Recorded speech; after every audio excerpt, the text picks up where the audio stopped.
जो शुरू होता है वह समाप्त भी होता है। कृष्ण जैसे अनूठे पुरुषों के वचन भी अंत पर आ जाते हैं। उनके द्वारा भी जिन शब्दों का उच्चार होता है वे भी पानी पर खींची गई लकीरें सिद्ध होते हैं। कृष्ण भी उसे नहीं बोल पाते जो कभी समाप्त ना होगा। बोलने में वह आता ही नहीं। जो भी बोला जाएगा शुरू होगा, अंत होगा। उसकी सुबह होगी, सांझ होगी, जन्म होगा, मृत्यु होगी। सभी शास्त्र जन्मते हैं और मर जाते हैं, और सत्य तो वह है जो कभी जन्मता नहीं और कभी मरता नहीं।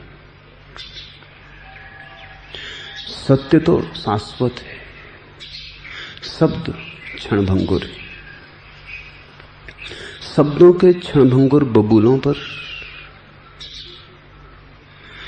सत्य का प्रतिफलन पड़ जाए, इतना काफी है। तुम्हारे शब्द भी बबूले हैं, कृष्ण के शब्द भी बबूले हैं। दोनों ही मिटेंगे, दोनों ही क्षणभंगुर हैं। फर्क इतना है कि तुम्हारे शब्द पर सत्य की कोई प्रतिछाया नहीं पड़ती,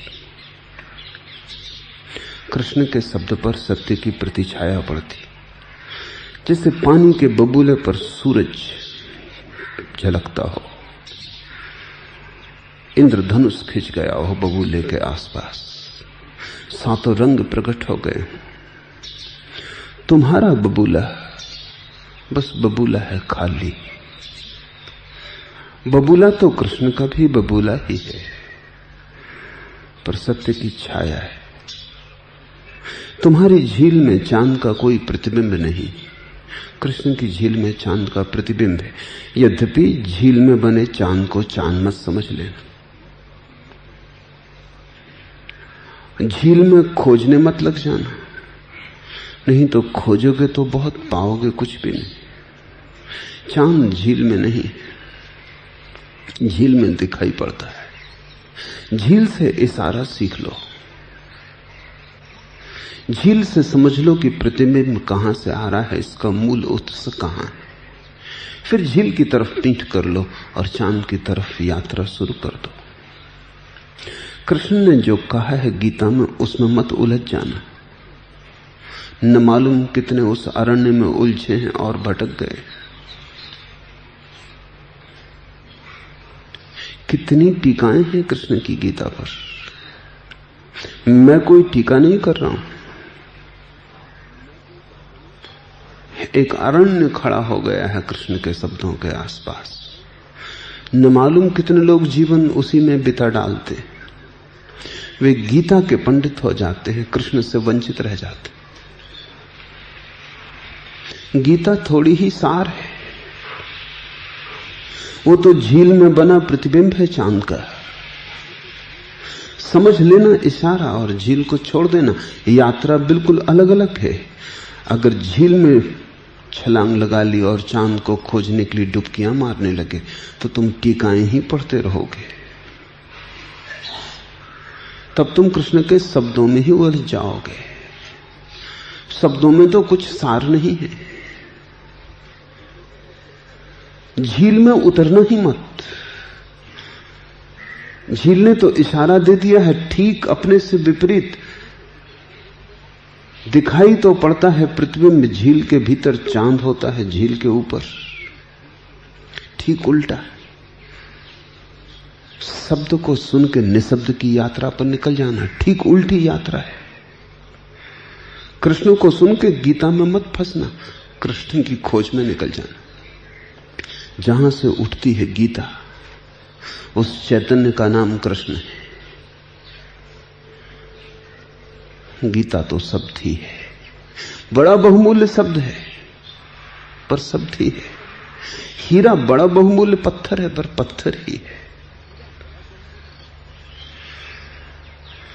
और इसलिए गीता का अंत आ जाता है, कृष्ण का तो कोई अंत नहीं।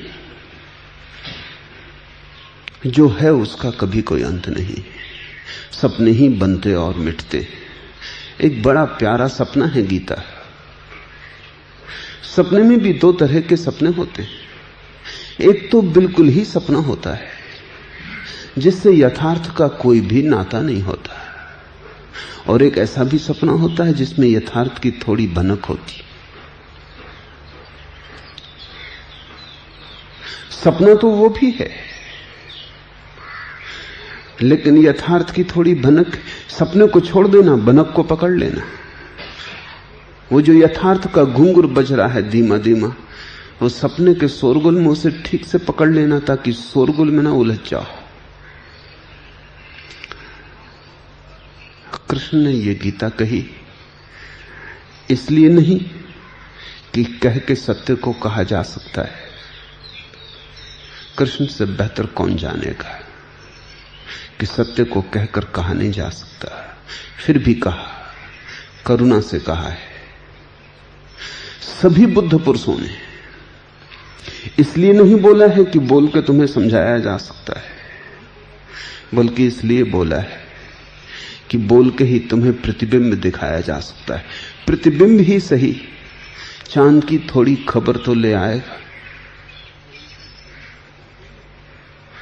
शायद प्रतिबिंब से प्रेम पैदा हो जाए और तुम असली की तलाश करने लगो, असली की खोज करने लगो, असली की पूछताछ शुरू कर दो।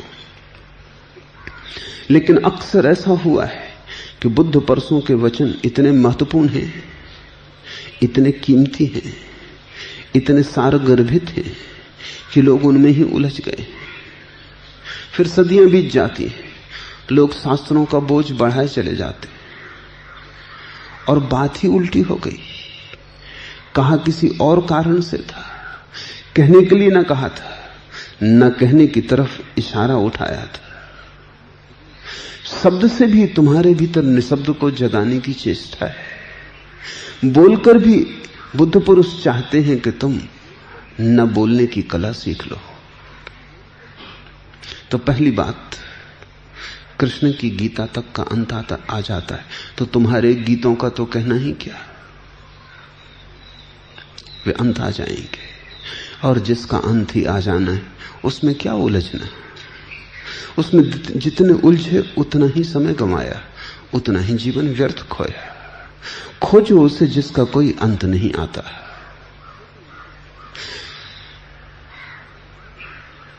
शाश्वत है सत्य। सत्य को भी जो जान लेते हैं वे भी समय की धार में उस सत्य को वैसा ही नहीं ला सकते जैसा वो अपने में है।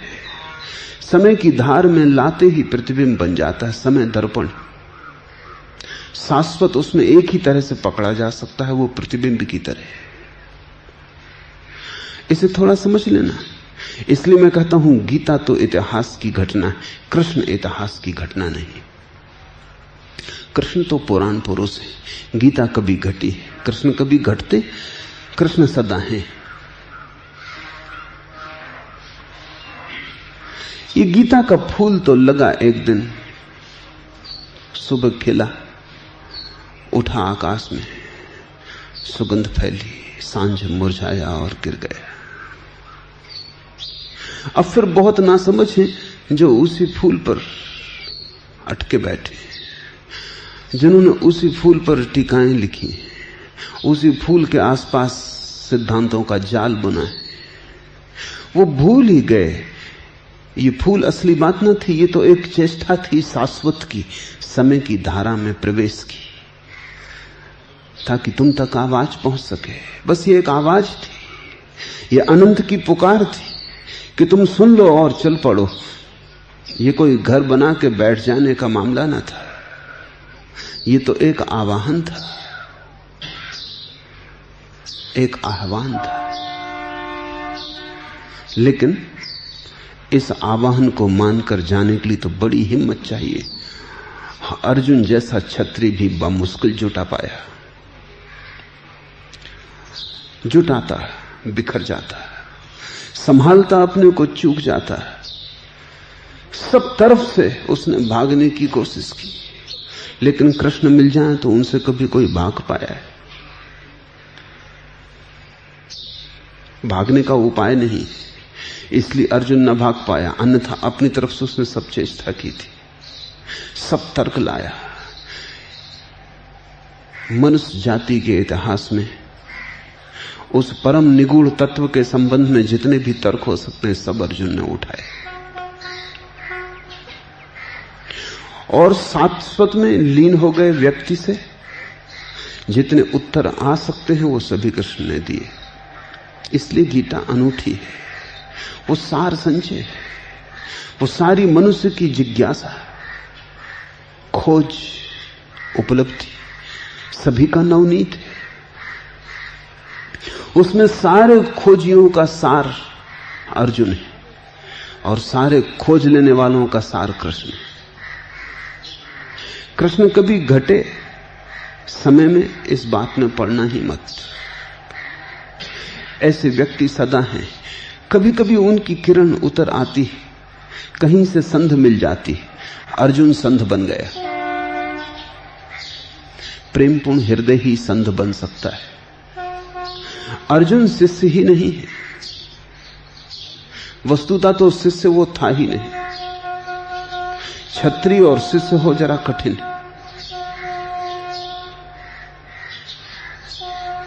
वो एक ही भाषा जानता है, मित्र की या शत्रु की, और कोई भाषा नहीं जानता।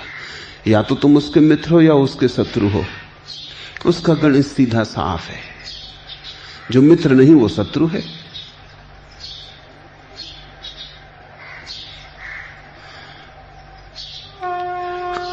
कृष्ण से भी अर्जुन का प्राथमिक नाता मित्र का है।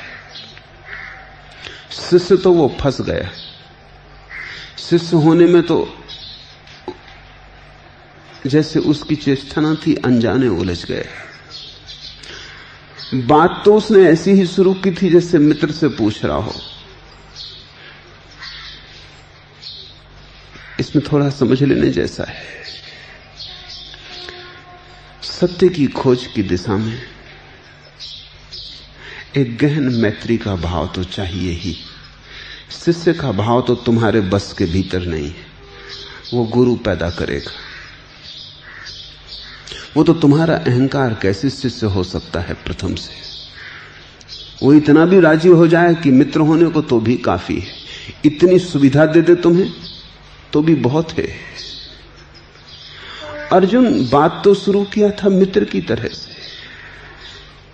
अंत होते होते शिष्य हो गया। जैसे जैसे पूछा वैसे वैसे मुश्किल में पड़ा। जैसे जैसे पूछा वैसे वैसे कृष्ण का विराट रूप प्रकट होने लगा, जिसको सदा मित्र की तरह जाना था, जिसमें और किन्हीं गहराइयों की खबर ही न थी, जिसमें कभी झांका ही न था, जिसे स्वीकार ही कर लिया था कि अपना मित्र है। ये भी थोड़ा समझ लेना। तुमने जिन्हें मित्र ही समझ लिया है उनके भीतर भी विराट छिपा है। जिनके ऊपरी व्यवहार से ही तुम समाप्त हो गए हो कि तुमने समझ लिया कि परिचित हो गए, गलती मत करना। अगर तुम थोड़े मित्र को संधि दोगे तो तुम वहीं से विराट को पाओगे, वहीं से कृष्ण की किरण उतर आएगी। इसलिए गहन मैत्री में धर्म की शुरुआत होती है। प्रेम में प्रार्थना का प्रारंभ है।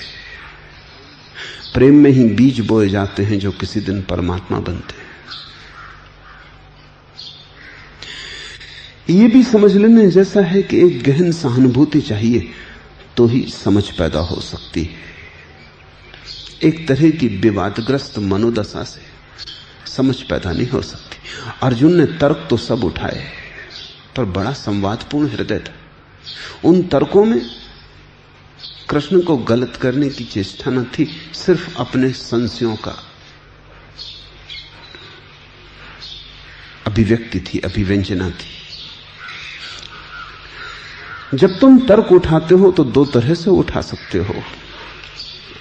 एक तो कि दूसरे को गलत करने की चेष्टा हो, तब तुमने शत्रुता खड़ी कर ली, संवाद बिखर गया, गीता पैदा न हो सकेगी। गीत कहीं पैदा होता है जहां संवाद ही पैदा न हो सके। संवाद का स्वर गीत है, संवाद का समस्वर हो जाना गीत है। जहां दो व्यक्ति एक ऐसी समस्वरता में बंध जाते हैं, समाधि की, संगीत की, वहां गीत पैदा होता है। भगवत गीता पैदा हुई, उसमें अर्जुन का हाथ उतना ही है जितना कृष्ण का। न तो अकेले कृष्ण से वो हो सकती थी, न अकेले अर्जुन से हो सकती थी। उन दोनों का समतुल हाथ है, वहीं से गीत जन्मा है। अगर विवाद की दृष्टि हो तो जिज्ञासा सुंदर नहीं रह जाती, कुरूप हो जाती। जिज्ञासा जिज्ञासा ही नहीं रह जाती, एक तरह की शत्रुता हो जाती। तुम पूछते ही हो गलत सिद्ध करने को, तुम पूछते हो मानकर कि तुम पहले से जानते ही हो। मित्र भी पूछ सकता है, प्रश्न की शब्दावली एक ही जैसी भी हो तो भी कोई भूल नहीं होने वाली। मित्र जब पूछता है तो वो इसलिए नहीं पूछता कि तुम गलत हो, वो इसलिए पूछता है कि मेरे मन में संदेह, तुम तो ठीक ही होगे, मैं ही कहीं गलत हूं, पर ये संदेह मेरे भीतर है, इसका भी मैं क्या करूं। कल एक सन्यासी मेरे पास आए,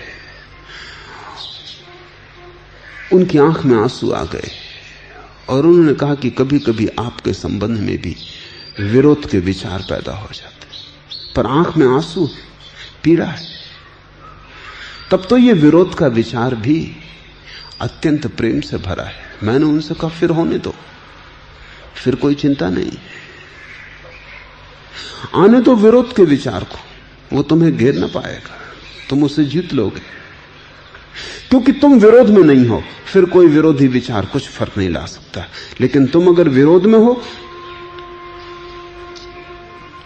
तो विरोधी विचार ना भी हो तो भी क्या फर्क पड़ेगा, विवाद तो खड़ा ही है। अर्जुन के मन में बड़े संदेह थे, कृष्ण गुरु हैं ऐसी भी कोई धारणा न थी, हो भी कैसे सकती है। बड़ी पुरानी तिब्बती कहावत है कि शिष्य गुरु को नहीं खोज सकता, गुरु ही शिष्य को खोजता है। बात कुछ जचती, बेबूझ होती हुई भी जचती है। बेबूझ तो इसलिए कि गुरु क्यों खोजने निकलेगा शिष्य को, उसे क्या जरूरत पड़ी। उसकी भी जरूरत है। वो जरूरत ऐसी ही है जैसे मेघ जब जल से भर जाता है तो बरसना चाहता है, भूमि खोजता है, उत्तप्त भूमि खोजता है। वो जरूरत ऐसी ही है जैसे फूल गंध से भर जाता है तो किन्हीं नासापुटों की प्रतीक्षा करता है। हवा के पंखों पर सवार होकर यात्रा पर निकलता है, खोजने नासापुट। वो जरूरत वैसी ही है जैसे जब रोशनी जलती है, दिया प्रकाश से भरता है तो बरसता है चारों तरफ, बटता है। मोहम्मद ने कहा है कि अगर पहाड़ मोहम्मद के पास ना आएगा तो मोहम्मद पहाड़ के पास जाएगा। जल से भर गया मेघ खोजता है उत्तप्त हृदय को। बेबूझ इसलिए कि हम सोचते हैं गुरु को क्या पड़ी है,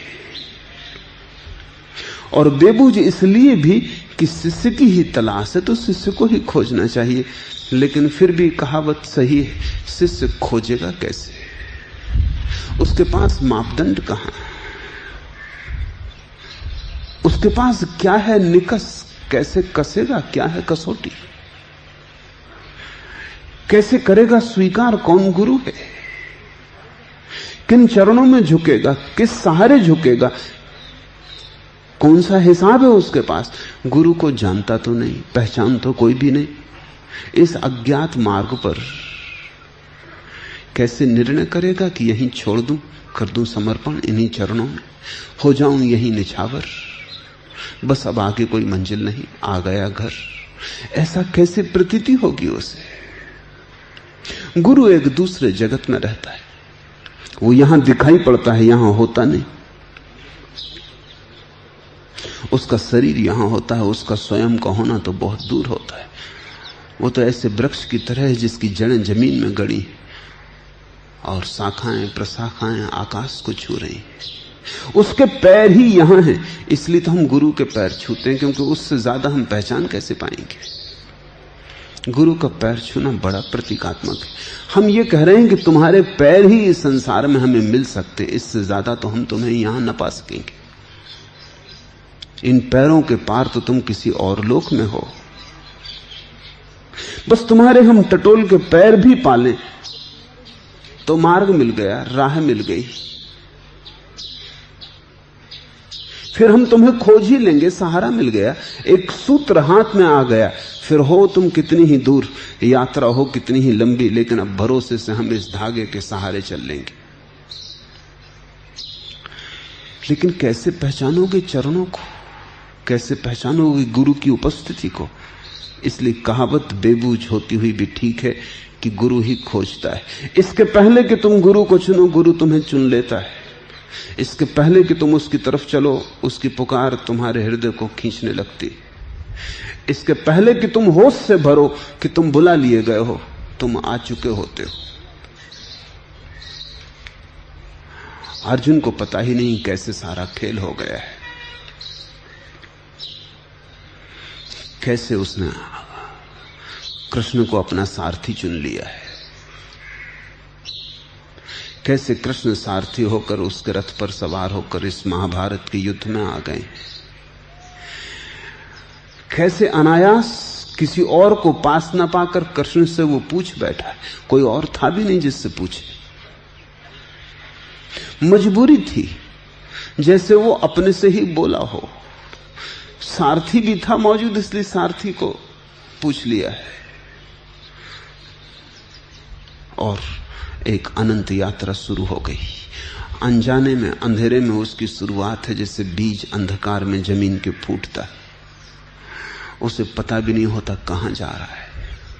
अंकुर को पता भी कैसे होगा कहां जा रहा हूं? उसने पहले तो कभी आकाश देखा नहीं, उसने पहले तो कभी हवाओं में झोंके नहीं लिए, उसने पहले तो कभी सुबह की धूप में झपकी नहीं ली। वो जागा ही नहीं, बाहर आया ही नहीं, बीच में बंद था। ये तो पहली ही बार यात्रा हो रही। तोड़ता है जमीन की परतों को, बिल्कुल नाजुक कोमल अंकुर कठोर पृथ्वी को तोड़ के बाहर आ जाता है। कोई अज्ञात पुकार है, जैसे सूरज ही उसे खींचता हो जमीन के बाहर कि आओ, कि जैसे हवाएं उसे बुलाती हूं और वो रुक ना पाता हो। अवस खिंचा हुआ चला आया है। धीरे धीरे चीजें साफ होती हैं, धीरे धीरे आकाश में उठता है और आश्वस्त होता है। अर्जुन को पता नहीं वो क्यों पूछने लगा है, अर्जुन को पता नहीं क्यों उसने सारथी बना लिया है, कृष्ण को क्यों सारथी से पूछ रहा। ये सब हुआ है। अर्जुन की तरफ से ये सब अंधकारपूर्ण है, कृष्ण की तरफ से ये सब साफ साफ है। अर्जुन को ख्याल ही है कि उसने चुन लिया है कृष्ण को, कृष्ण ने ही उसे चुना है। अर्जुन को ख्याल है कि उसने प्रश्न उठाए, कृष्ण ने ही उसे उकसाया है।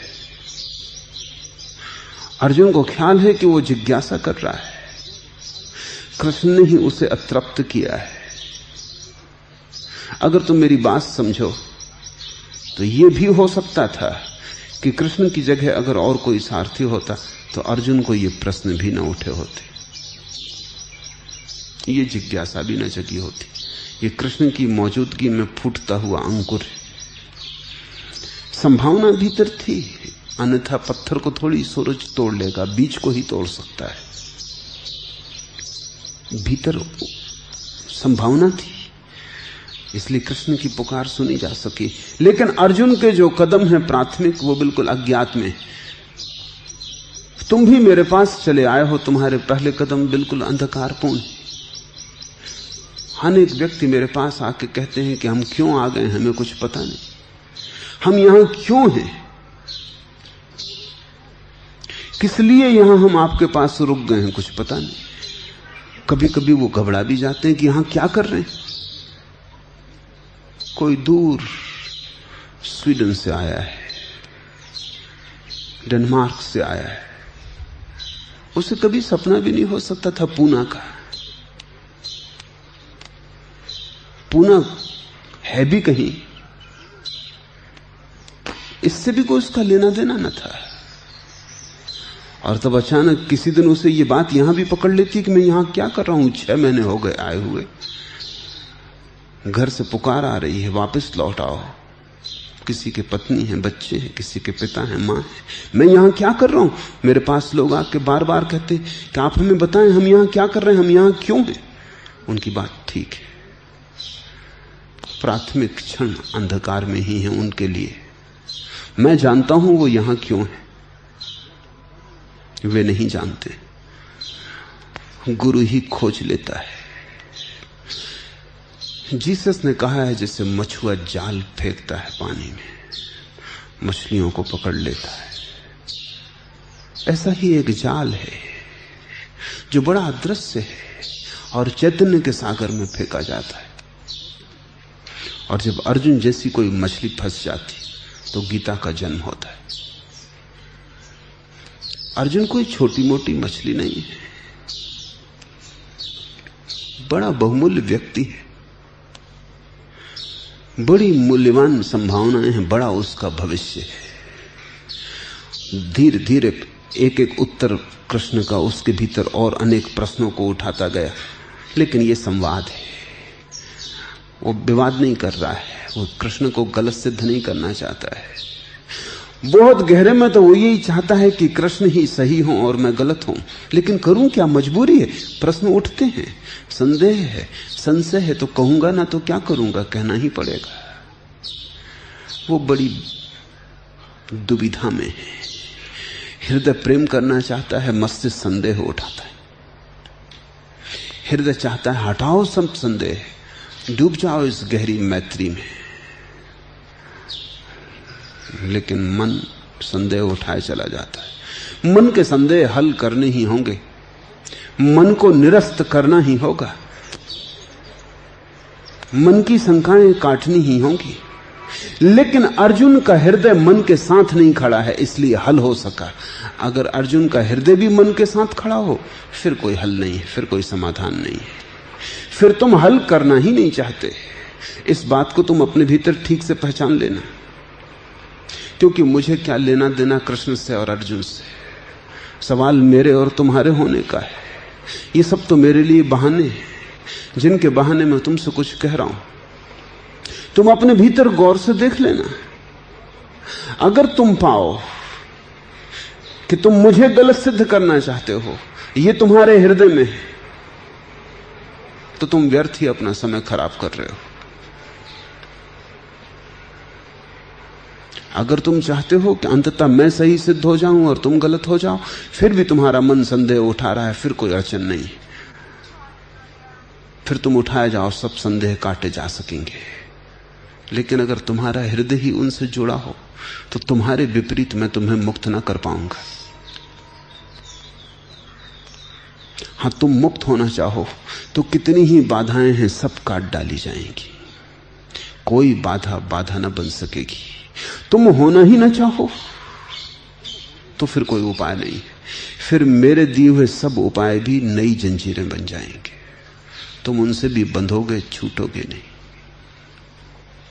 आ गया ये आखिरी अध्याय कृष्ण की जिज्ञासा का, अर्जुन की जिज्ञासा का, कृष्ण के समाधानों का। इस आखिरी अध्याय का नाम है मोक्ष संन्यास योग। भारत के लिए मोक्ष अंतिम बात है, वो 18वां अध्याय है, उसके पार फिर कुछ नहीं। दुनिया में कहीं भी मोक्ष आखिरी बात नहीं। दुनिया में मनुष्य की चैतन्य की इतनी गहराई से खोज ही नहीं हुई। भारत ने 4 पुरुषार्थ कहे हैं, अर्थ, धर्म, काम, मोक्ष।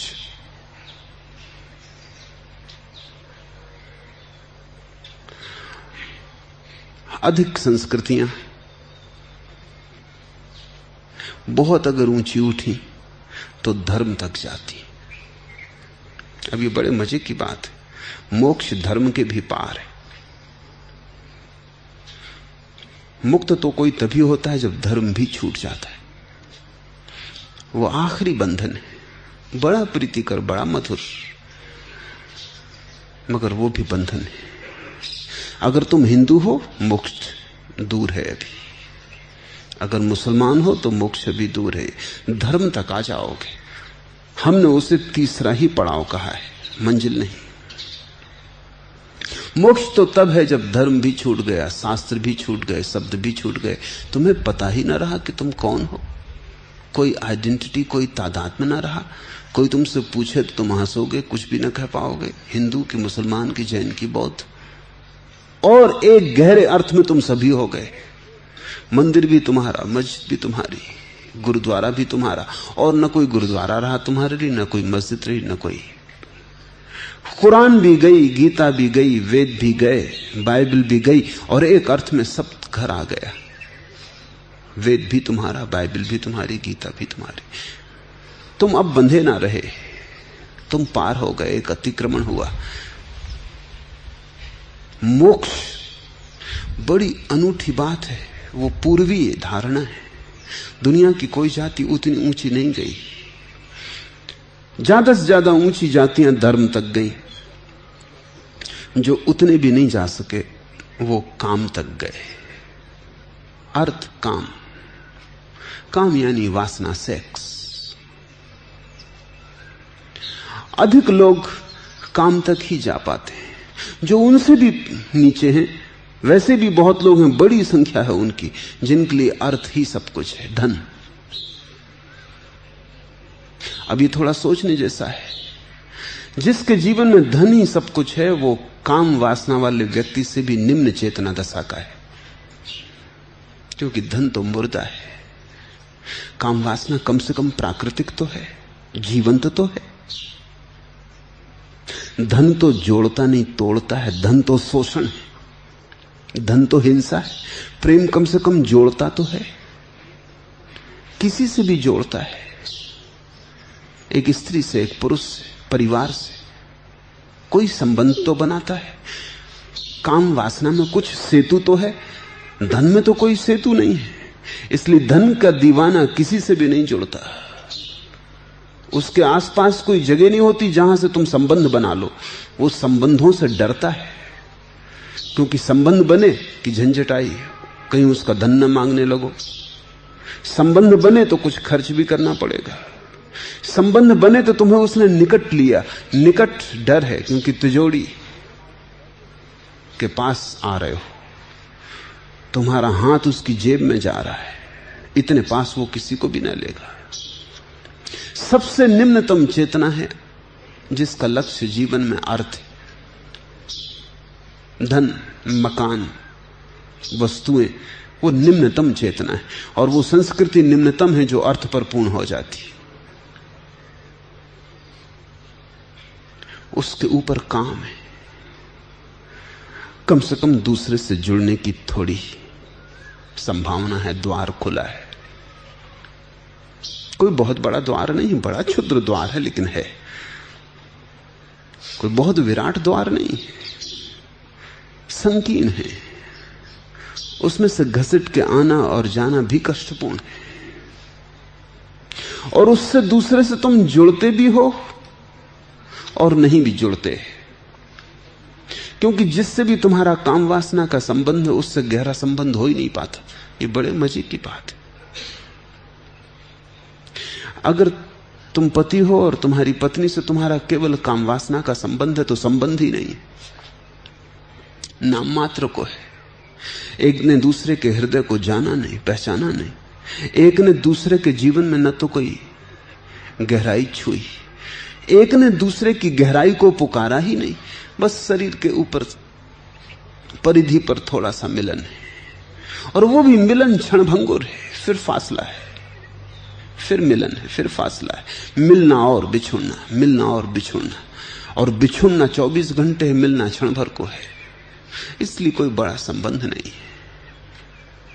और जिससे भी तुम्हारा काम वासना का संबंध है, उससे तुम्हारा संघर्ष जारी रहेगा, द्वंद्व जारी रहेगा, विरोध जारी रहेगा। क्योंकि तुम्हें भीतर गहराई में ऐसा लगता ही रहेगा कि मैं निर्भर हूं, अपनी वासना की तृप्ति पर निर्भर हूं। इसलिए पति पत्नियों से लड़ते ही रहेंगे, पत्नियां पतियों से लड़ती ही रहेंगी। जब तक उनके बीच से काम वासना तिरोहित ना हो जाए तब तक संघर्ष जारी रहेगा। जब तक पति पत्नी उस जगह ना आ जाएं जहां उनके भीतर तीसरा चरण उठ जाए धर्म का,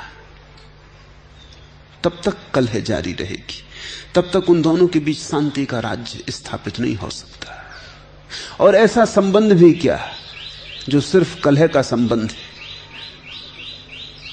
तो माना रुपए पैसे के बीच अगर तुलना करनी हो, अगर मुझसे कोई पूछे कि काम वासना या धन की दौड़, तो मैं कहूंगा काम वासना। कम से कम थोड़े तो बाहर आओगे, बहुत सुंदर रूप से ना आओगे, मगर आओगे तो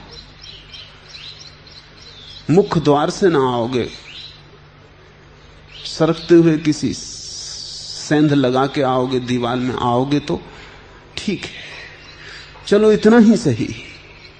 जुड़ोगे तो जुड़ना कोई गहरा ना होगा, परिधि परिधि का मिलन होगा, हृदय हृदय से फासले पर रहेंगे, पर चलो कुछ शुरुआत तो हुई। जो संस्कृतियां अर्थ और काम दो पर ही समाप्त हो जाती हैं, वही अधार्मिक संस्कृतियां हैं। फिर तीसरा है द्वार धर्म का। धर्म तुम्हें खोलता है, तुम्हें तुम्हारे शरीर के ऊपर उठाता है और कहता है तुम शरीर ही नहीं हो, तुम्हें चैतन्य बनाता है, तुम्हें चैतन्य की पहली गंध देता है, चैतन्य का पहला स्वाद देता है। फिर तुम धर्म से जुड़ते हो जब, तब बड़ी और ही बात हो जाती है। जब पति पत्नी ऐसी जगह आ जाते हैं जहां उनके बीच नाता वासना का नहीं, काम का नहीं, धर्म का हो जाता है, तभी प्रेम पैदा होता है। प्रेम धर्म की छाया है। धार्मिक व्यक्ति के आसपास प्रेम बरसता है। तुम फर्क समझ सकते हो, काम वासना से भरे व्यक्ति के पास तुम एक तरह की दुर्गंध पाओगे, धर्म से भरे व्यक्ति के पास तुम एक तरह की सुगंध, एक ताजगी, सुबह की ओस की ताजगी, नए ताजे फूलों की गंध पाओगे।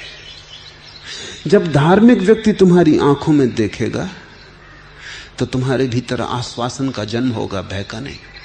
काम वासना से भरा हुआ व्यक्ति तुम्हारी आंखों में देखेगा तो तुम भयभीत होगे, तुम जाओगे, वो तुम्हारे शरीर के पीछे है, तुमसे उसे कोई प्रयोजन नहीं, तुम हो या नहीं इससे कोई अर्थ भी नहीं, उसका रस तुम्हारी देह में, बस देह से ज्यादा उसकी गहराई नहीं। धर्म प्रेम तक ले जाएगा और धर्म तुम्हें एक से नहीं जोड़ेगा, बहुतों से जोड़ देगा। काम तुम्हें एक से जोड़ेगा और बहुतों से तोड़ देगा। काम का संबंध ईर्ष्या का, वैमनस्य का, प्रतिस्पर्धा का संबंध है।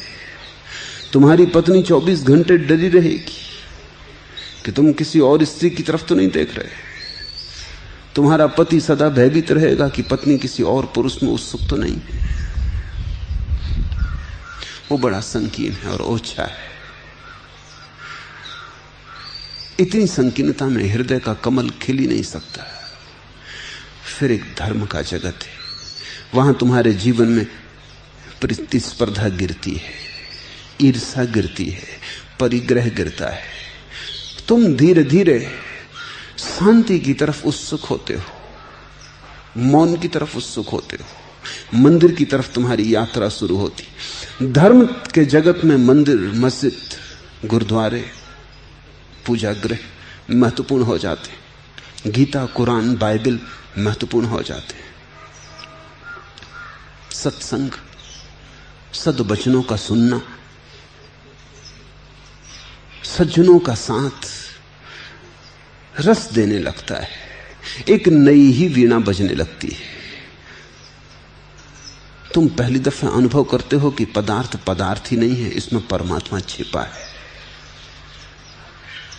कण कण में तुम्हें उसकी प्रतीति की थोड़ी सी झलकें आनी शुरू हो जाती। कभी कभी अचानक वातायन खुल जाता है और तुम पाते हो कि लोग साधारण नहीं है, असाधारण है। यहां प्रत्येक वस्तु में, वो कितनी ही साधारण हो, बड़ी असाधारण गरिमा छिपी है। प्रत्येक वस्तु एक आभा से मंडित हो जाती, एक गरिमा व्याप्त हो जाती है। ये जगत तुम्हें ऐसा नहीं लगता कि तुम किसी अजनबी जगह हो, ये तुम्हारा घर है। विरोध छूटता है, संघर्ष मिटता है, सहयोग शुरू होता है। धार्मिक व्यक्ति के जीवन का स्वर सहयोग है। उसकी भाषा संघर्ष की नहीं रह जाती। कुछ संस्कृतियां धर्म तक जाती हैं, लेकिन पूर्व वहां नहीं रुकता। वो कहता है अभी एक कदम और वो है मोक्ष। मोक्ष का अर्थ है अब तुम इससे भी मुक्त हो जाओ। मोक्ष बड़ी अनूठी धारणा है, क्योंकि सहयोग का भी मतलब है कि कहीं ना कहीं संघर्ष की धुन मौजूद होगी, नहीं तो सहयोग किससे, किस बात का। मित्रता का अर्थ यह है कि कुछ शत्रुता शेष होगी,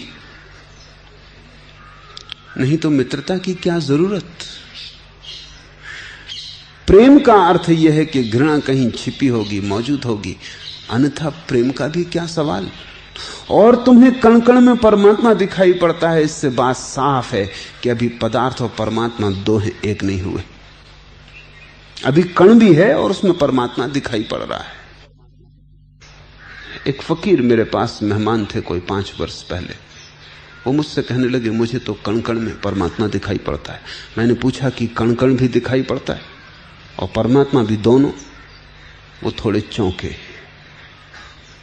मैंने कहा कि दिखाई तो दोनों ही पड़ते हैं। तो फिर मैंने कहा परमात्मा भी पूरा नहीं हुआ, नहीं तो कण खो ही जाएगा। मोक्ष की दशा में परमात्मा ही है। फिर ऐसा नहीं है कि दिखाई पड़ता है वृक्ष में, वृक्ष है ही नहीं, परमात्मा ही है। वृक्ष परमात्मा का एक रूप है। परमात्मा कहीं छिपा है ऐसा नहीं, परमात्मा प्रकट है। धर्म के जगत में परमात्मा छिपा है, अब प्रकट है। प्रतीति होती, थोड़ी झलकें आती हैं, थोड़ा ख्याल आना शुरू होता है, चेतना जग रही है। धर्म का जगत ऐसे जैसे सुबह तुम बिस्तर पर पड़े हो, उठना चाहते हो, थोड़ी नींद टूट भी गई है, नहीं भी टूटी है, अलस आए हुए हो, सड़क पर कोई दूध बेच रहा है, आवाज सुनाई पड़ती है, पत्नी उठ गई और बर्तन साफ कर रही है और आवाज सुनाई पड़ती है, और बच्चा स्कूल नहीं जाना चाहता, रो रहा है और थोड़ा सा ख्याल आता है। ऐसा झलक आ रही, दुनिया जाग गई, उठो। धर्म अलसाई हुई दशा है, न तो आदमी सोया हुआ है, न अभी जागा हुआ है, मध्य में। मोक्ष परिपूर्ण जागृत चैतन्य का नाम है। मोक्ष शब्द का ही अर्थ है मुक्ति, जहां कोई परतंत्रता न रही। और इसे तुम ठीक से समझ लो, क्योंकि पूर्व में जिन्होंने बहुत गहन खोज की है, उन्होंने कहा जब तक दूसरा है तब तक परतंत्रता रहेगी। दूसरे की मौजूदगी ही परतंत्रता है। जब तक दो हैं तब तक अड़चन रहेगी। अद्वैत चाहिए, तभी स्वतंत्र हो पाओगे। जब स्वाही बचे और कुछ ना बचे, तभी स्वतंत्र हो पाओगे। जब तक दूसरा है तब तक दूसरा तुम्हारी सीमा बनाएगा। तुमने कभी ख्याल किया, तुम अकेले अपने बाथरूम में होते हो तब एक तरह की स्वतंत्रता होती। तुम मुस्कुराते हो, गीत गाते हो, गुनगुनाते हो। जिनको लाख समझाओ कि जरा गुनगुना दो लोगों के सामने, वो भी बाथरूम में बड़े मधुर गीत गाते। दूसरे की मौजूदगी में परतंत्रता है। दूसरा मौजूद है तो तुम सिकुड़े। अगर तुमको पता चल जाए कि कोई चाबी के छेद से झांक रहा है, तो तुम वहां भी सिकुड़ जाओगे, वहां भी डर जाओगे, वहां भी तुम्हारी स्वतंत्रता छिन जाएगी। तुम परतंत्र हो गए। दूसरे की नजर आई कि तुम परतंत्र हुए। रास्ते पे तुम अकेले जा रहे, तुम्हारी चाल और होती, फिर अचानक कोई रास्ते पर निकल आया, तुम्हारी चाल तत्क्षण बदल जाती। तुम्हें होश नहीं है इसलिए तुम्हें पता नहीं चलता, लेकिन सब बदल जाता है। अकेले में तुम और ही होते हो, दूसरे के सामने तुम और ही हो जाते हो। एक नक तुम्हारा चेहरा झूठा हो जाता है। जिन्होंने खोजा उन्होंने पाया कि जब तक हम अकेले ही ना बचे तब तक कुछ पूरी स्वतंत्रता नहीं उपलब्ध हो सकती। मोक्ष का अर्थ है तुम डूब गए सर्व में और सर्व डूब गया तुम में। बूंद गिरी सागर में, सागर गिरा बूंद में, अब कोई दूसरा ना रहा, दुई मिट गई। अब ऐसा नहीं कि परमात्मा दिखाई पड़ता है कहीं, अब परमात्मा ही है देखने वाला और दिखाई पड़ने वाला। इसलिए कुछ ज्ञानियों ने तो परमात्मा को भी इंकार कर दिया, क्योंकि उससे दुई पता चलती। महावीर ने कहा कौन परमात्मा, कैसा परमात्मा? आत्मा ही परमात्मा है। इसे तुम ठीक से समझना, ये महाज्ञान का शब्द है। ना समझे कि महावीर नास्तिक, बुद्ध ने इंकार ही कर दिया, परमात्मा से ही नहीं आत्मा से भी, कि कौन? क्योंकि जब भी तुम कुछ कहो, कोई भी शब्द उपयोग करो, हर शब्द दूसरे की मौजूदगी को पैदा करता है। अगर तुम कहो आत्मा है तो उसका अर्थ यह हुआ कि तुम आत्मा को भिन्न कैसे करोगे, अनात्मा भी होगी। जब तुम कहते हो प्रकाश है, तुमने अंधकार स्वीकार कर लिया। जब तुम कहते हो परमात्मा है,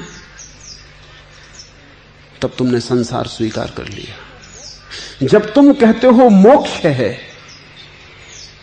तो तुमने बंधन स्वीकार कर लिया। इसलिए बुद्ध ने कहा कि न तो कोई आत्मा है, न कोई परमात्मा है, न कोई मोक्ष। ये परम मोक्ष की अवस्था है, ये परम मुक्ति है, ये निर्वाण है, और यही लक्ष्य है। ठीक ही है कि 18वां अध्याय मोक्ष संन्यास योग। मोक्ष है परम लक्ष्य, संन्यास है मार्ग उस परम लक्ष्य को पाने का। मोक्ष को पाना है, संन्यास से पाया जाता है, और कोई पाने का उपाय नहीं। अकेले होना है, इतने अकेले हो जाना है कि सब तुम में समाहित हो जाए। तो इसकी यात्रा का प्रस्थान बिंदु संन्यास है।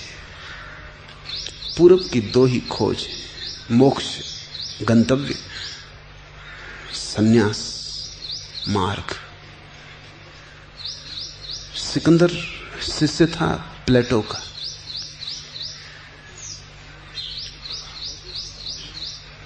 प्लेटो की धारणाएं धर्म तक पहुंच जाती, लेकिन मोक्ष की उसे भी कोई समझ नहीं।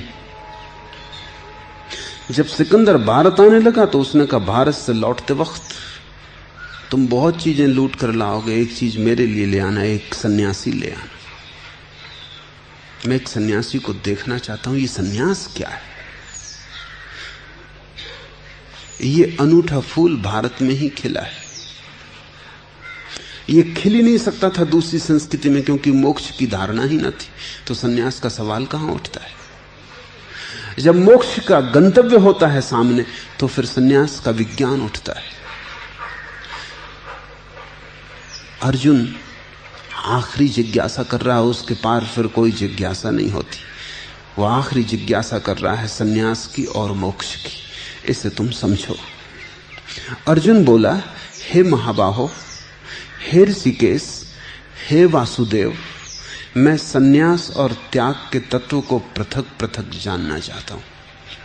मुझे साफ साफ समझा दें, क्या है सन्यास और क्या है मोक्ष। ये आखिरी जिज्ञासा है, इसके पार कोई जिज्ञासा हो नहीं सकती। और जो पूछना था पूछ लिया, अब आखिरी बात पूछने को आ गई है। मुझे अलग अलग करके समझा दें, क्योंकि धारणाएं सन्यास की, मोक्ष की, त्याग की बड़ी सूक्ष्म है और बहुत नाजुक है, और ज्ञानियों ने बहुत तरह के वक्तव्य दिए, इसलिए बड़ी उलझन वहां भी है।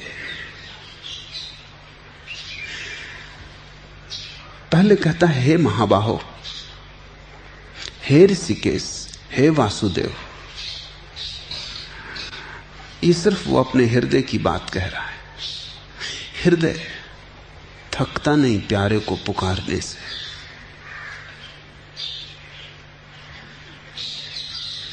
तीन तीन बार दोहराता है। वो ये कह रहा है कि हृदय तो आश्वस्त है कि तुम जो कहोगे ठीक ही होगा, बुद्धि आश्वस्त नहीं। पहले हृदय को रख देता है सामने। पुरानी परंपरा थी कि जब तुम गुरु के पास जाओ तो पहले चरण छुओ, फिर पूछो। वो केवल इतना ही कहना था कि ऐसे तो चरणों में झुका हूं, आप जो कहेंगे वो ठीक ही होगा, उसमें गलत होने का कोई सवाल नहीं है। लेकिन मैं अबुद्धि हूं और मेरी बुद्धि में भी बहुत सी चिंतनाएं चलती हैं।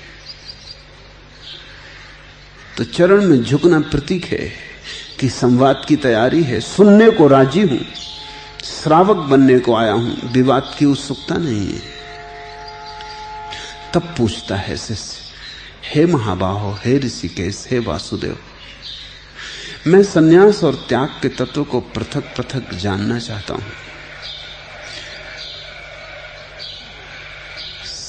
कृष्ण बोले, हे अर्जुन, कितने ही पंडित जन तो काम्य कर्मों के त्याग को सन्यास जानते हैं,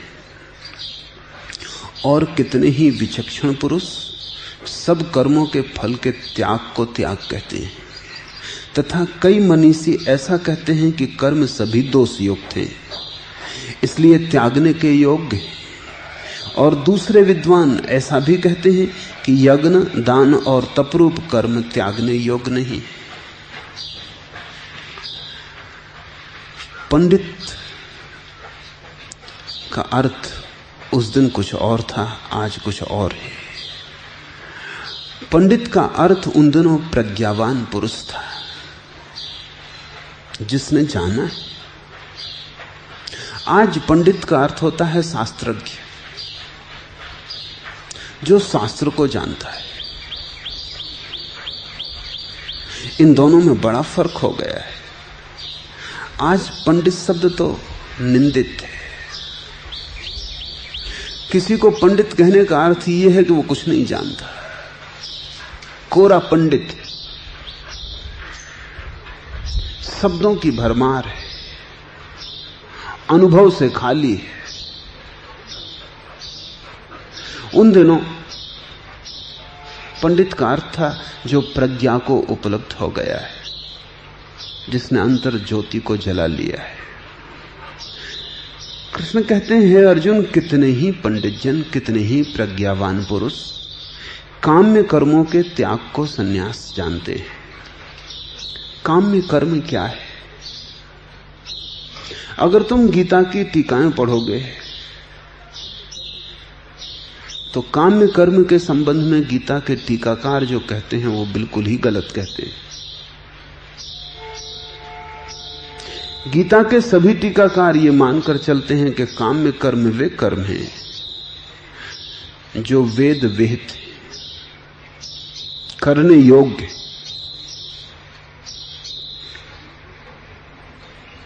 जिनको करना ही चाहिए। अगर ये बात ठीक हो, ये बात भी ठीक हो सकती है, क्योंकि प्रज्ञावान पुरुष सदा ही शास्त्र वेद से मुक्ति की तरफ ले जाना चाहते हैं। लेकिन ये बात मुझे ठीक नहीं मालूम पड़ती। मेरी दृष्टि में काम्य कर्मों के त्याग को संन्यास कहने का अर्थ ये नहीं हो सकता कि जो कर्म वेद विहित हैं उनका त्याग। काम्य कर्मों का त्याग एक ही अर्थ रख सकता है कि कर्म दो तरह के हैं, एक जो आवश्यक है और दूसरे जो काम में है। आवश्यक कर्म तो ऐसा है जैसे भूख लगेगी तो भोजन जुटाना पड़ेगा। कैसे तुम जुटाते हो इससे कोई फर्क नहीं पड़ता है। बुद्ध को भी जुटाना पड़ता है, वो भी भिक्षा के लिए गांव में निकलते हैं। ये तो जरूरत है, ये तो आवश्यकता है। प्यास लगेगी तो शरीर के लिए पानी देना पड़ेगा, न दोगे तो आत्महत्या का पाप लगेगा।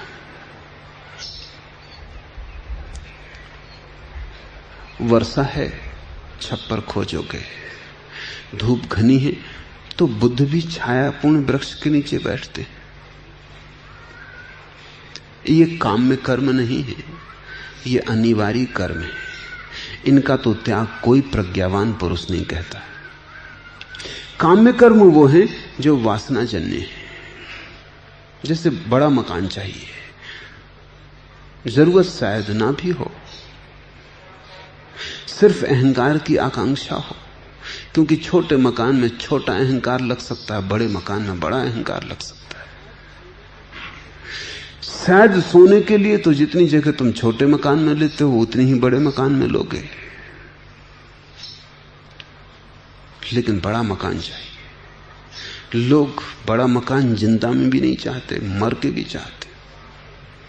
सम्राट तो अपनी कब्र भी पहले से बनवा रखते, क्योंकि पीछे क्या भरोसा, लोग बड़ी कब्र बनाए ना बनाए, तो अपनी कब्र पहले ही बना रखते।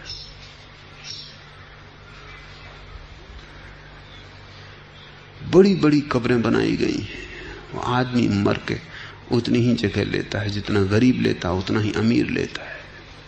अगर जिंदगी में भी काम में कर्म छूट जाएं तो तुम्हारी जरूरतें भी वही हैं जो गरीब की हैं। अमीर की भी वही है, गरीब की भी वही है। प्यास लगती है, पानी चाहिए, भूख लगती है, भोजन चाहिए। त्याग का अर्थ होगा, संन्यास का अर्थ होगा, जरूरत ही शेष रह जाए, गैर जरूरत हट जाए। जो गैर जरूरी है, जो किसी कामना के कारण पैदा हुआ है, जो किसी पागलपन से पैदा हुआ है, वो हट जाए। अगर तुम इसे ठीक से समझ लो तो तुम पाओगे जीवन बड़ा सरल हो जाता है। चाहिए ही कितना कम है। सुखी होने के लिए बहुत कम चाहिए, दुखी होने के लिए बहुत ज्यादा चाहिए। दुख छोटे से नहीं होता, दुख के लिए बड़ा विराट आयोजन चाहिए।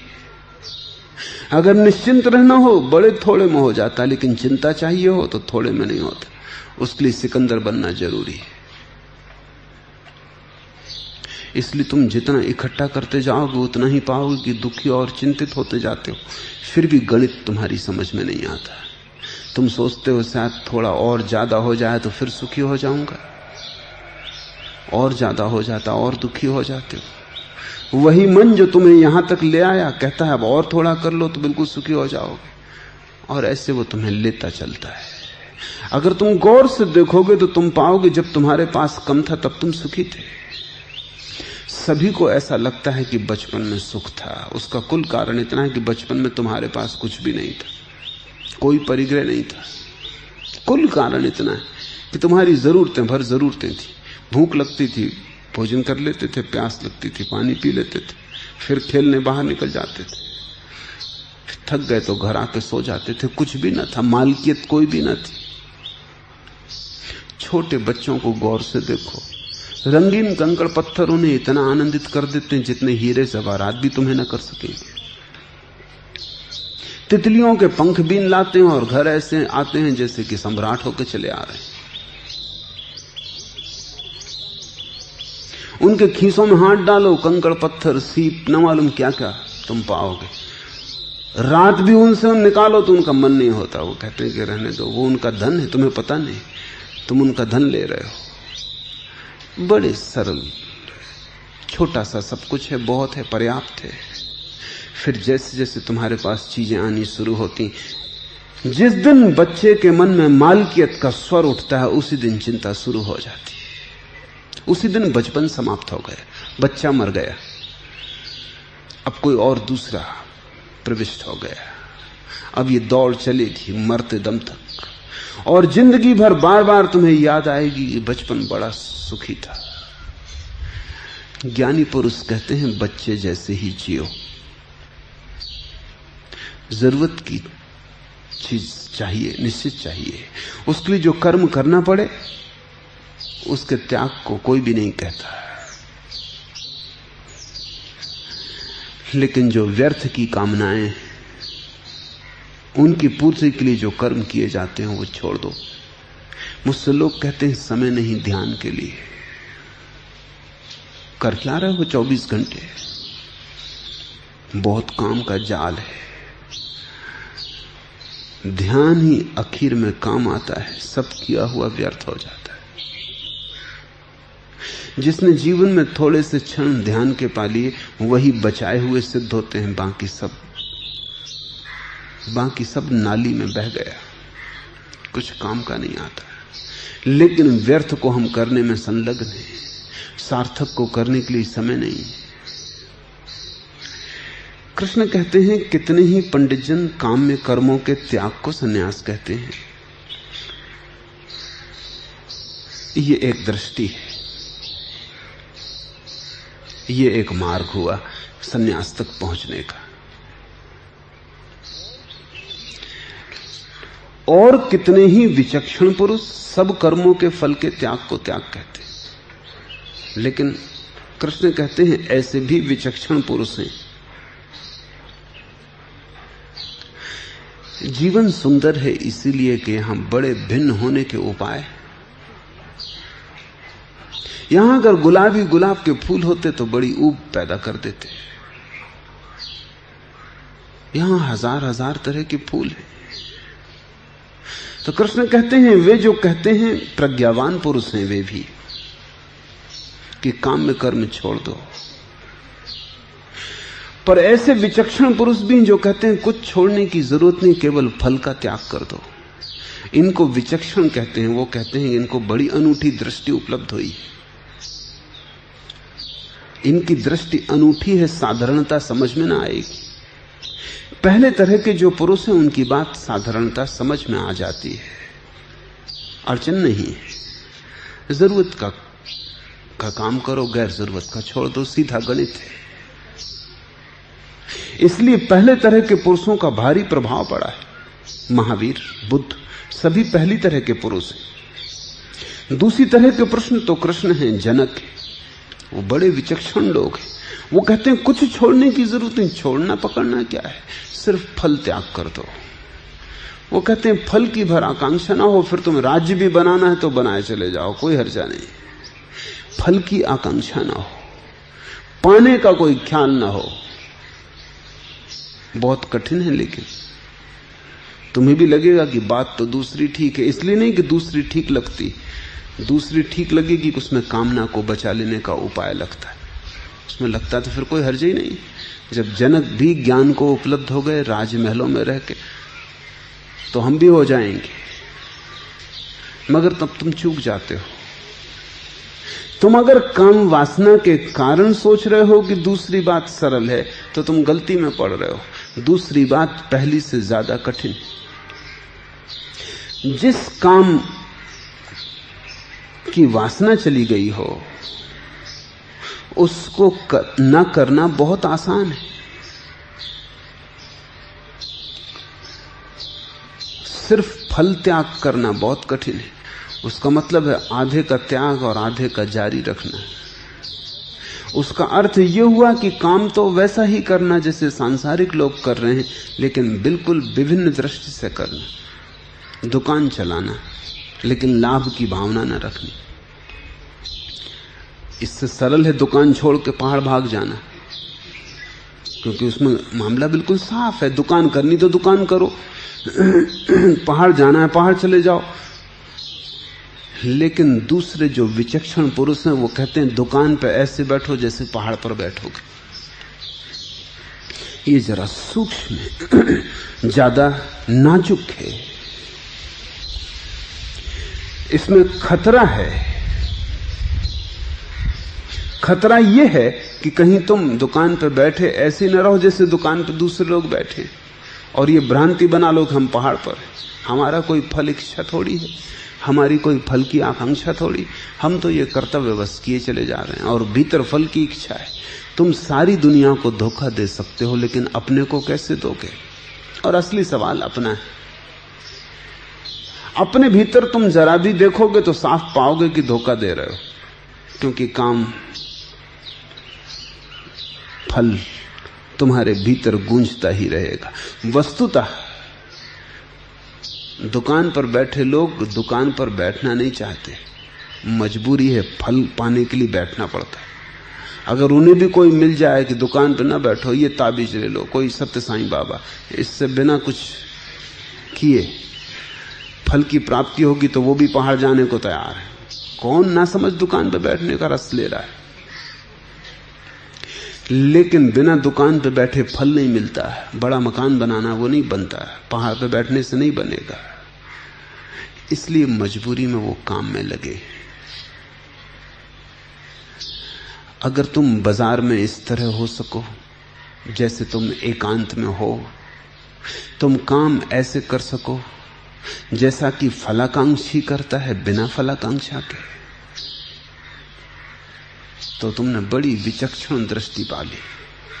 तब कुछ छोड़ने की जरूरत नहीं। तब तो इतना ही समझना काफी है कि फल उसके हाथ में है, कर्म मेरे हाथ में है। करना मुझे है, फल देना न देना उसकी मर्जी। फिर जो वो तुम्हें दे दे तुम उससे ही तृप्त हो, न दे तो न देने से तृप्त हो, छीन ले छिन जाने से तृप्त हो। फिर तुम्हारी तृप्ति को कोई नहीं तोड़ सकता। इसको तुम कसौटी समझ लो। अगर तुम्हारी तृप्ति में अंतर पड़ता हो, दुकान में लाभ होता हो, तो तुम्हारे पैर जरा तेजी से प्रसन्नता से चलते हो, तुम तृप्त मालूम होते हो। हानि होती हो तो तुम उदास हो जाते हो, दीनहीन हो जाते हो, पैर लथड़ाने लगते हैं। तो फिर मत समझना कि तुमने फलाकांक्षा का त्याग कर दिया है। बुद्ध और महावीर का मार्ग सरल है, जनक और कृष्ण का बहुत कठिन है। इसलिए वो कहते हैं कोई विचक्षण पुरुष, कभी कभी कोई ऐसा बहुत अनूठा व्यक्ति ही इसको साध पाता है कि महल में बैठा है और उसे पता ही नहीं कि ये महल है, कि हीरे जवाहरातों से घिरा है, लेकिन घिरा हो न घिरा हो सब बराबर है।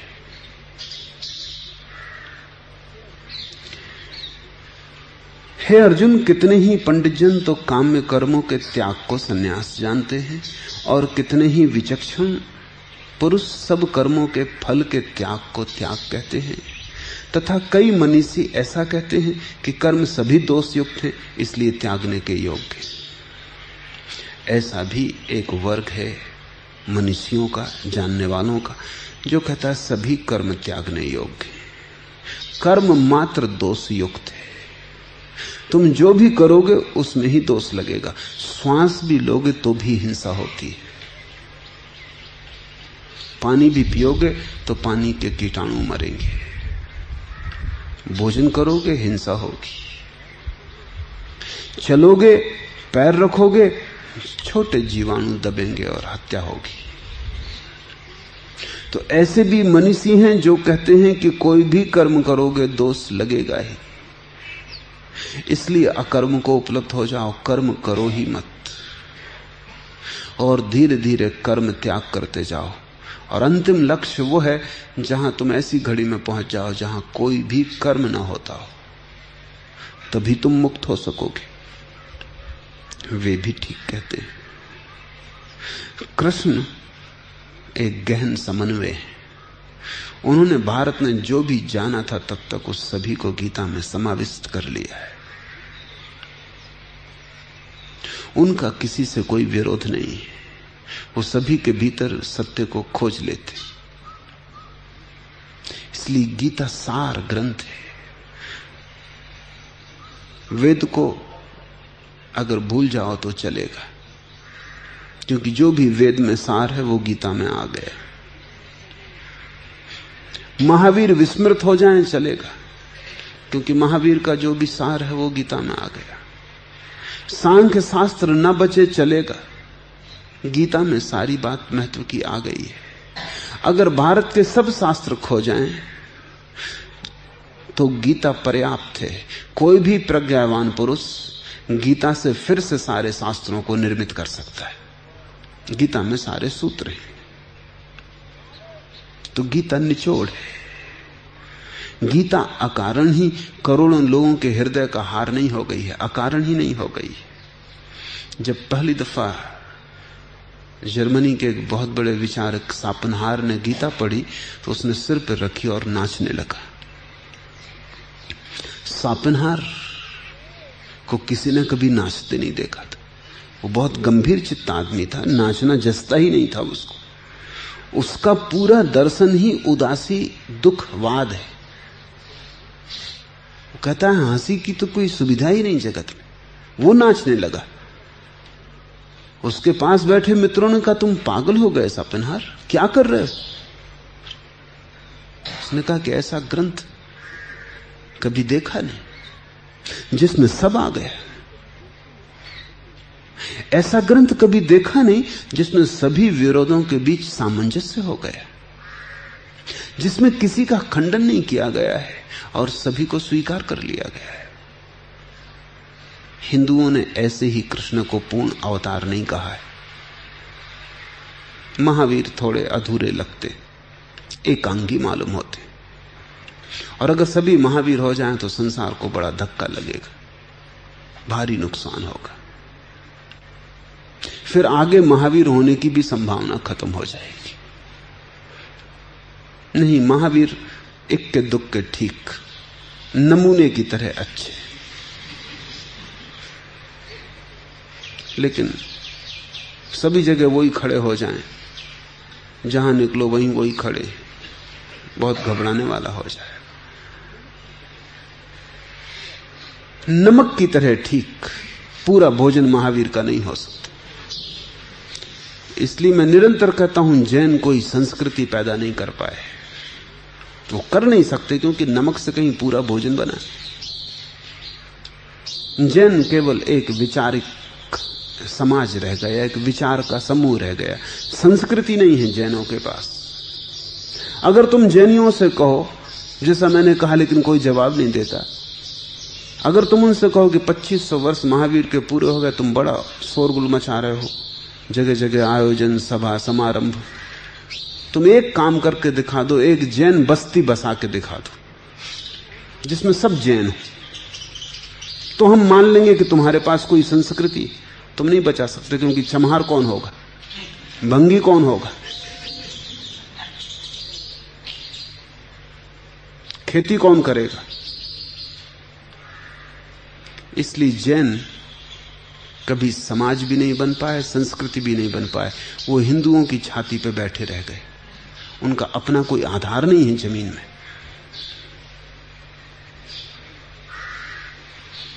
इसलिए जैन समाज को अलग कहने का कोई अर्थ ही नहीं। वो हिंदुओं का एक अंग है। उसको अर्थ कहने का तभी हो सकता है अलग, जब वो बता दे कि हम एक प्रयोग भी करके बता सकते हैं कि ये छोटी बस्ती 1000 लोगों की, इसमें सब जैन है। अगर तुम सब मिलके एक बस्ती भी नहीं बसा सकते तो तुम सर्वांग नहीं हो, अधूरे हो। पूरा नमक भोजन नहीं बन सकता। नमक बिल्कुल जरूरी है, उसके बिना भोजन बड़ा बेस्वाद हो जाएगा। तो कभी कभी इक्का दुक्का महावीर प्रीति करे, मगर उनका समूह नहीं, अन्यथा वो जान ले लेंगे। इसलिए महावीर अधूरे हैं।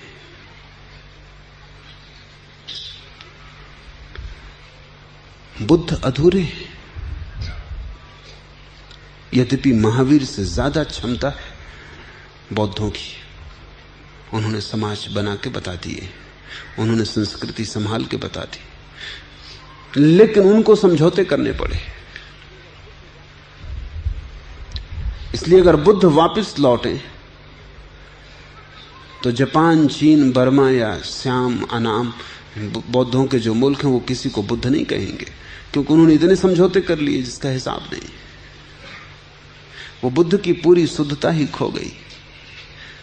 बुद्ध ने खुद ही कहा है कि मेरा धर्म 500 साल से ज्यादा नहीं चलेगा। क्या कारण होगा? जब तुम बहुत शुद्ध बात कहोगे तो ज्यादा देर नहीं टिक सकती इस अशुद्ध दुनिया में। 500 साल भी टिक जाए तो बहुत, वो भी आशा है। मेरे देखे तो जब तक बुद्ध रहते हैं तभी तक बुद्धत्व टिकता है, उससे ज्यादा नहीं टिक सकता है, क्योंकि वो बात ही इतनी शुद्ध है, उसमें जड़ें नहीं है जमीन में प्रवेश करने की।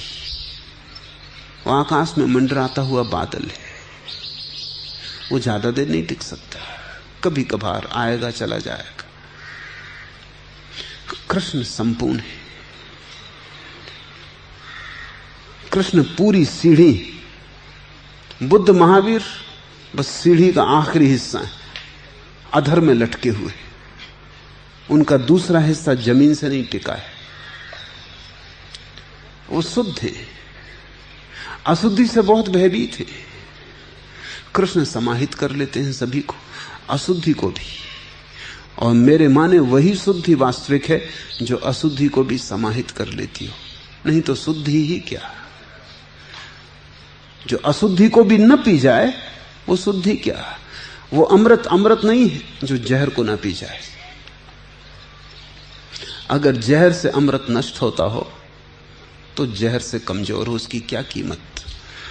वो जहर को पी ले और अमृत बना दे। कृष्ण ने सारी दृष्टियों को समाहित कर लिया और बिना किसी अड़चन के। जो कहते हैं कि काम्य कर्मों का त्याग संन्यास है, वो भी पंडित जन है, वो भी जानने वाले लोग हैं, मगर उनकी जानना भी एक दृष्टि है, एक अंग है, एक ढंग है, वो भी अधूरा है। फिर ऐसे विचक्षण पुरुष हैं जो कहते हैं कर्म फल का त्याग ही त्याग है, वो भी ठीक ही कहते हैं।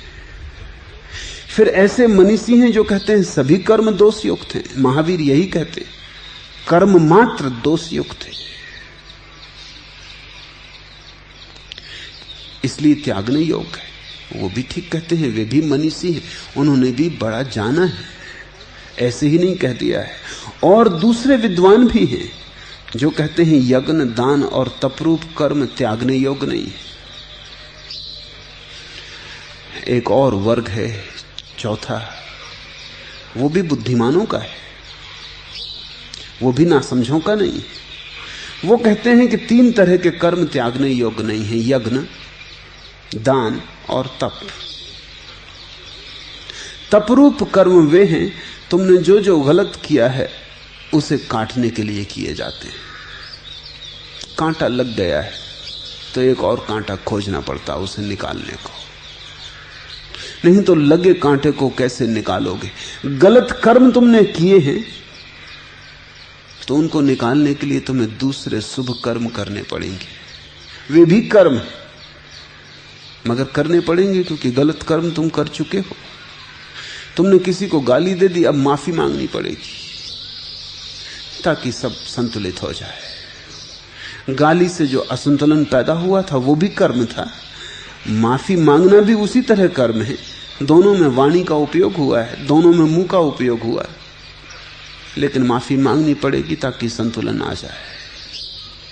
तपरूप कर्म का अर्थ है संतुलन लाने वाले कर्म, जिनसे जीवन संतुलित होता है। तुमने बहुत अपराध किए हैं, थोड़ी सेवा भी करो। तुमने बहुत चूसा है, विसर्जित भी करो। तुमने बहुत छीना है, बांटो भी। नहीं तो यह होगा कि अब तक तो काफी छीना, लूटा, दुख दिया, और अब अचानक तुमको यह दर्शन साथ समझ में आ गया कि सब कर्म त्याज्य, अब तुम कुछ भी नहीं करते, तुम बैठ गए, तो वो जो कांटे लगे हैं वो लगे रह जाएंगे, वो छिदे रह जाएंगे। उन्हें काटो, उन्हें निकालो। उनके लिए तपरूप कर्म। तुमने जो जो छीना है, जहां जहां हिंसा हुई है, जहां जहां शोषण हुआ है और निरंतर हुआ है, सारे जीवन की यात्रा शोषण ने, हिंसा की है, दान करो, बांट दो, जहां से लिया है वहां लौट जाने दो ताकि संतुलन आ जाए। और यज्ञ, यज्ञ उस कर्म का नाम है जो तुम अपने लिए नहीं करते, जो तुम समष्टि के लिए करते हो, जो तुम अपने लिए नहीं करते, सबके लिए करते हो। यज्ञ वैसा विराट कर्म है जिसमें तुम्हारी अपनी कोई स्वयं की आकांक्षा नहीं। जो स्वयं की आकांक्षा से किया जाए वो यज्ञ नहीं है, सबके लिए करते हो। समझो, तुम एक अस्पताल बनाते हो, वो यज्ञ रूप हो जाता है। तुम अकेले ही थोड़ी उसमें बीमार पड़ के इलाज करवाओगे, सभी के काम आएगा। तुम एक विद्यापीठ बनाते हो, तुम्हारे बच्चे ही थोड़ी उसमें पढ़ेंगे, सबके बच्चे उसमें पढ़ेंगे। जो कर्म सिर्फ स्वार्थ के लिए नहीं किए जाते, वे सभी यज्ञ रूप हैं। स्वार्थ के लिए तुमने बहुत कर्म किए, अब तुम थोड़े परार्थ के कर्म करो। कृष्ण कहते हैं ऐसे भी विद्वान हैं जो कहते हैं यज्ञ, दान और तपरूप कर्म त्यागने योग्य नहीं, बाकी सब कर्म त्यागने योग्य। ये 4 दृष्टियां हैं, चारों सही हैं और चारों तरह के लोग मिल जाएंगे जिनके लिए ये सही है। इसलिए तुम इसकी बहुत फिक्र मत करना कि कौन सही है, तुम ज्यादा इसकी फिक्र करना कि मेरे साथ किस विचार का तालमेल बैठता है। गीता तो ऐसे है जैसे केमिस्ट की दुकान होती है, उस पर लाखों दवाइयां हैं, वो सभी काम की हैं, इसीलिए हैं। तुम कोई भी दवाई उठा के मत ले आना, तुम अपने प्रिस्क्रिप्शन को ले जाना, वो जो डॉक्टर ने लिख के दिया है। तुम्हारे योग्य कोई दवा होगी, सभी दवाएं तुम्हारे योग्य न होंगी। गीता भारत की खोजी गई सभी औषधियों का संग्रह है, उसमें से तुम चुन लेना, उसमें तुम्हें जो मौजू लगे, उसमें तुम्हें जो सत्य रूप लगे। सभी सत्य रूप है, पर तुम्हें जो सत्य रूप लगे तुम उसे आत्मसात कर लेना, तुम उससे यात्रा पर निकल जाना। और सभी मार्ग वहीं पहुंचा देते हैं। मंजिल तो एक है, मार्ग अनेक है। दृष्टि साफ हो तो किन्हीं भी मार्गों से चल के आदमी वहीं पहुंच जाता। तुम बैलगाड़ी से चलो, थोड़ी देर ज्यादा लगेगी। तुम ट्रेन से चलो, थोड़े जल्दी आ जाओगे। कुछ लाभ ट्रेन के हैं, कुछ लाभ बैलगाड़ी के हैं, कुछ हानियां बैलगाड़ी की, कुछ हानियां ट्रेन की। बैलगाड़ी से चलोगे तो गति तो नहीं होगी, लेकिन अनुभव ज्यादा होगा। गति तो बहुत धीमी होगी, लेकिन पहाड़, पर्वत, नदी, नाले सभी को तुम देखते जीते हुए आओगे। ट्रेन से चलोगे जल्दी पहुंच जाओगे, लेकिन इतनी तेजी से निकलती रहेगी ट्रेन की, बस झलक मिलेगी पहाड़ की, नदी की, पहाड़, नालों की। हवाई जहाज से आओगे कोई झलक भी नहीं मिलेगी। यहां बैठे नहीं कि उतरने का समय आ जाए। चाय पी पाओगे ज्यादा से ज्यादा। और अब और द्रुत वेग के यान बनते जा रहे हैं, जिनमें तुम पट्टी बांध पाओगे और खोल पाओगे और पहुंच जाओगे। अनुभव से वंचित हो जाओगे। राह का भी बड़ा आनंद है। मेरे एक मित्र, वो हमेशा पैसेंजर गाड़ी से ही चलते हैं। धनी है पर बड़े समझदार हैं। दिल्ली पहुंच सकते हैं घंटा भर में। जहां रहते हैं वहां से हवाई जहाज की भी सुविधा है, मगर वो जाते हैं ट्रेन में। और पैसेंजर कई जगह बदलते, 3 दिन लग जाते हैं दिल्ली पहुंचने में। एक दफा मुझे अपने साथ ले ली। मैंने कहा ये मामला क्या है, चलो मैं भी चलूं। निश्चित वो आनंद लेते हैं राह का। उनको एक एक स्टेशन की गतिविधि पता है, कहां रसगुल्ले अच्छे बनते हैं, कहां अच्छे बनते हैं। बड़ा भोगते हैं मार्ग को। वो दुख पाते ही नहीं पैसेंजर में। हर स्टेशन पर उतरते हैं, स्टेशन मास्टर से मिलाते हैं, कुलियों से पहचान, जिंदगी भर वो उसी रास्ते पर 3-3 दिन यात्रा करते रहे हैं अनेक बार। वो कहते हैं तो अपना इतनी जल्दी क्या, जाना कहाँ है? वो भी ठीक कहते हैं, राह भी अपना आनंद लिए, फिर राहें भी अलग अलग हैं, मंजिल एक है। तुम अपना रस पहचानना, अपना भाव समझना और राह चुन लेना। कृष्ण सभी राहें बता देते हैं, फिर वो अपना भाव भी बता देंगे कि उनका भाव क्या है, उनकी क्या दृष्टि है। ऐसे तो उन्होंने अपनी दृष्टि कह ही दी। जैसे ही उन्होंने कहा कि कुछ विचक्षण पुरुष, वहीं उन्होंने अपना रस भी बता दिया। जब उन्होंने कहा कि कुछ विचक्षण पुरुष, कुछ अद्भुत पुरुष, बस वहीं उन्होंने चुनाव भी कर दिया। बाकी को कहा पंडित हैं, ज्ञानी हैं, समझदार हैं, विद्वान हैं, पर एक को कहा विचक्षण, अनूठी दृष्टि वाले लोग। वहीं उन्होंने अपना झुकाव दिखा दिया। कृष्ण स्वयं ही वो विचक्षण दृष्टि वाले पुरुष हैं। अगर उनकी बात तुम्हें जज जाए तो बड़ी अनूठी है, क्योंकि कुछ छोड़ना नहीं पड़ता और सब छूट जाता है, कुछ करना नहीं पड़ता और सब हो जाता है। सार में उस विचक्षण दृष्टि की बात इतनी ही है कि तुम परमात्मा के उपकरण हो जाते हो, निमित्त मात्र। वो कराता है, तुम करते हो, वो देता है, तुम लेते हो, वो छीनता है, तुम छिन जाने देते हो, तुम बीच से हट जाते हो। तुम कहते हो जो तेरी मर्जी, बाजार में रखेगा, बाजार में रहेंगे, मगर वहां भी तेरा ही आनंद तूने ही रखा है, और तुझसे हम ज्यादा समझदार नहीं। पहाड़ भेज देगा, पहाड़ चले जाएंगे। तू जहां